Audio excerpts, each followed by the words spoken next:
Nama saya Herlina Aprianti, NIM 1910416911, kelas pagi A2, mata kuliah Perilaku Organisasi, dosen Bapak Adi Mursalin, SEMM. Baiklah, di sini saya akan menjawab ujian akhir semester. Langsung jawabannya. Nomor 1.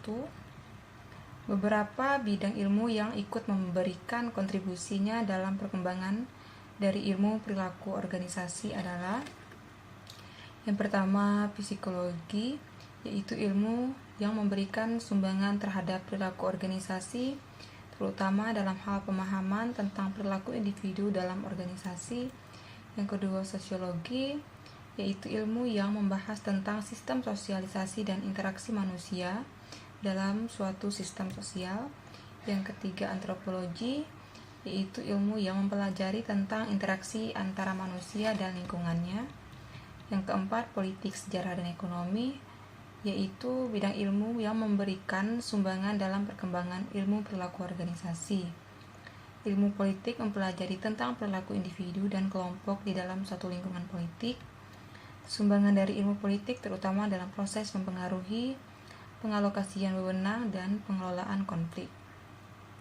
Ilmu sejarah memberikan sumbangan tentang sejarah ini dari pemimpin-pemimpin besar di masa lampau atas keberhasilan dan kegagalannya. Sumbangan dari ilmu ekonomi mencoba menjelaskan perilaku individu ketika mereka dihadapkan pada suatu pilihan, yaitu dalam proses pengembalian atau pengambilan keputusan. Nomor 2. Perilaku organisasi penting dipelajari oleh mahasiswa manajemen agar mahasiswa manajemen dapat memahami sebuah perilaku yang dimana kemudian terjadi dalam sebuah organisasi, agar dapat melakukan peramalan akan berbagai macam bentuk kejadian, agar dapat melakukan pengendalian akan sebuah bentuk perilaku di mana kemudian terdapat di dalam sebuah organisasi.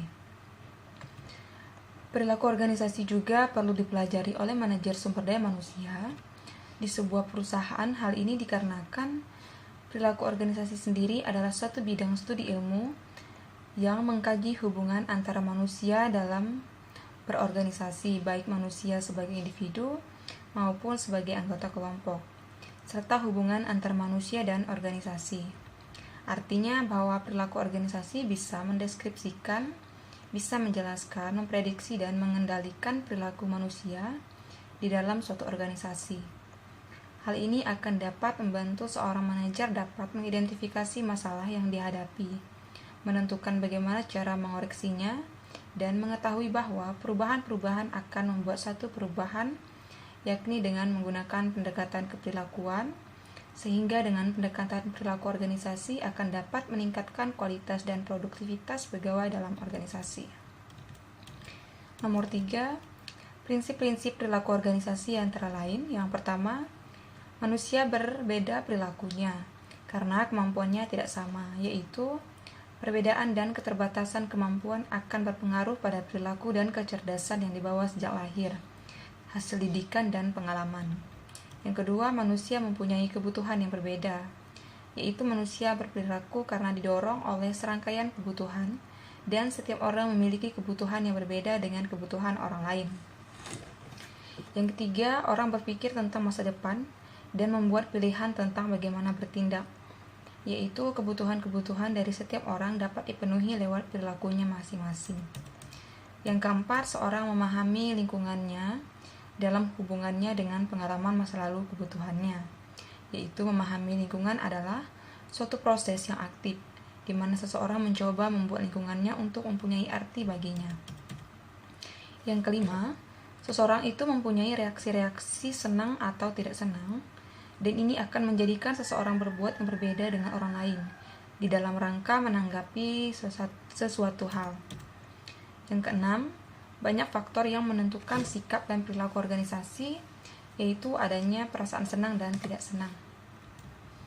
Nomor 4, isi dari link tersebut adalah mengenai 8 tujuan yang bermanfaat bagi karyawan dan perusahaan, di mana pengertian dari perilaku organisasi merupakan ilmu tentang dinamika perilaku individu dan kelompok dalam suatu organisasi dan organisasi terhadap kinerja, baik kinerja individu, kelompok, maupun organisasi. Tujuan tersebut antara lain menemukan kandidat yang tepat, kepuasan kerja, budaya organisasi, kepemimpinan dan konflik resolusi, memahami karyawan lebih baik, mengetahui potensi karyawan, tim yang lebih baik, dan peningkatan produktivitas. Adapun cara perilaku meningkatkan organisasi antara lain memiliki pemimpin yang tepat, memilih karyawan yang sesuai budaya perusahaan, review budaya kerja dan menentukan tujuan, serta memotivasi dan menetapkan aturan yang jelas. Nomor 5, saya akan memilih serta menempatkan karyawan sesuai dengan keahliannya masing-masing agar karyawan dapat bekerja secara maksimal. Selanjutnya, melakukan evaluasi kerja terhadap karyawan sehingga akan semakin lebih baik untuk kedepannya. Selanjutnya, melakukan pelatihan serta pembinaan kepada para karyawan agar semakin berkembang dan memberikan penghargaan atas pekerjaan dan kontribusi yang dilakukan oleh karyawan. Nomor 6, judul jurnal, pengaruh perilaku organisasi terhadap prestasi karyawan pada PT Perkebunan Nusantara II Persero Medan. Pembahasannya, penilaian prestasi kerja karyawan merupakan kegiatan manajer untuk mengevaluasi perilaku prestasi karyawan serta menetapkan kebijakan selanjutnya. Tindakan lanjutan penilaian ini memungkinkan karyawan dipromosikan, dikembangkan, atau balas jasa yang dinaikkan. Hasil dari kualitas prestasi kerja yang maksimal tidak dapat dilepaskan oleh hasil yang dibangun oleh pihak manajemen perusahaan. Karena tidak mungkin suatu prestasi kerja yang bagus itu bisa diperoleh tanpa adanya penanganan yang serius dan mendalam dari pihak manajemen perusahaan. Penilaian prestasi kerja tidak dapat dipisahkan dengan kebijakan perusahaan di bidang manapun. Selanjutnya nomor 7, personalia, 2 faktor yang membentuk perilaku individu. Yang pertama, faktor internal, yaitu semua faktor yang berasal dari dalam diri individu seperti motivasi, persepsi, minat, kebiasaan, dan sebagainya. Yang kedua, faktor eksternal, yaitu faktor yang berasal dari luar individu seperti sosial, budaya, politik, dan lingkungan lainnya yang membentuk perilaku organisasi tersebut. Nomor 8, hubungan antara nilai-nilai perilaku dan perilaku organisasi adalah di mana jika perilaku atau sikap seorang individu itu baik, maka ia memiliki nilai-nilai yang baik dan sebaliknya. Contoh seseorang guru yang sedang memiliki masalah pribadi tetapi saat di sekolah ia tetap bersikap profesional terhadap para muridnya tanpa membawa masalah pribadi, walaupun murid-murid yang diajarinya terkadang tidak bersikap sopan terhadapnya. Guru tersebut dapat mengontrol sikap serta perbuatannya yang tidak menjadikan masalah pribadinya tersebut sebagai alasan untuk memarahi murid-muridnya.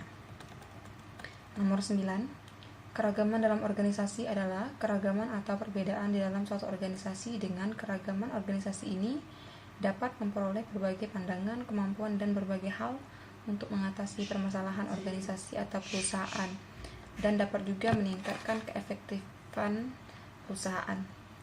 Nomor 10, jenis-jenis keberagaman dalam organisasi. Yang pertama, cacat kognitif. Fungsi yang berbeda dapat mempengaruhi ingatan individu, kemampuan memecahkan masalah, perhatian, komunikasi, linguistik, serta pemahaman verbal, membaca, matematika, dan visual. Yang kedua, kemampuan fisik dan cacat tubuh. Mempekerjakan individu dengan berbagai disabilitas dan pengalaman yang tidak akan membantu tim Anda membangun lingkungan yang lebih baik serta beragam dan inklusif. Yang ketiga, kesehatan mental. Kesehatan karyawan menjadi tren utama dalam ruang sumber daya manusia, tetapi terlalu sering kesehatan mental diabaikan tanpa dukungan dan sumber daya untuk mencari dan menerima bantuan yang dibutuhkan karyawan. Perusahaan mungkin melihat peningkatan ketidakhadiran, konflik pekerjaan dan keluarga, peningkatan masalah kesehatan mental dan perilaku, dan bahkan tingkat pergantian karyawan yang lebih tinggi. Selanjutnya, keanekaragaman syaraf. Keanekaragaman syaraf seperti yang didefinisikan oleh Simposium Nasional tentang Keanekaragaman Saraf adalah konsep di mana perbedaan neurologis harus diakui dan dihormati sebagai variasi manusia lainnya. Yang kelima, perilaku dan keanekaragaman. Setiap orang memiliki tingkah laku dan pola perilaku unik yang mereka kembangkan sepanjang hidup mereka. Perilaku seperti ini adalah hasil dari asuhan individu, keluarga, tim, teman, budaya, dan lain-lain. Yang keenam, kepribadian dan gaya berpikir. Berbagai kepribadian dan gaya berpikir yang berbeda di tempat kerja dapat membawa situasi stres dan kreativitas yang unggul. Yang ketujuh, latar belakang budaya adat. Sejumlah faktor yang membentuk budaya yang berbeda, termasuk makanan tradisional, bahasa, agama, dan adat istiadat. Yang kedelapan, latar geografis, di mana memainkan peran utama dalam budaya, bahasa, pendidikan, peran sosial, status sosial ekonomi, kepercayaan dan ideologi yang dianut dan dipahami oleh seseorang. Yang kesembilan, bahasa, linguistik, dan aksen. Bahasa, linguistik, dan aksen dapat memainkan peran penting dalam kemampuan seseorang untuk mendapatkan dan mempertahankan pekerjaan. Dan yang ke-10, etnis dan faktor biologis. Etnis didasarkan pada perilaku yang dikaitkan dengan budaya, sejarah, kebangsaan, warisan, pakaian, adat istiadat, bahasa, leluhur, dan latar belakang geografis. Dan yang ke-11, jawaban yang ke-11, yang tugasnya sudah dikerjakan pada akhir kuliah perilaku organisasi. Yang pertama, meringkas bab 1 pengantar perilaku organisasi. Yang kedua, meringkas bab 2 tentang perilaku individu dan nilai-nilai. Yang ketiga, meringkas bab 3 tentang keberagaman dalam organisasi. Yang keempat, meringkas bab 4 tentang sikap, perilaku, dan kepuasan dalam bekerja. Yang kelima, meringkas bab 5 tentang motivasi kerja. Yang keenam, meringkas bab 9 tentang konflik dan negosiasi. Yang ketujuh, membuat PPT tentang mengenal perilaku organisasi. Yang ke-8, membuat ringkasan tentang MBKM di program studi manajemen. Dan yang ke-9, meringkas tentang tantangan dan peluang di era digital disruption. Baiklah, demikian hasil dari jawaban saya untuk ujian akhir mata kuliah perilaku organisasi. Akhir kata saya ucapkan terima kasih.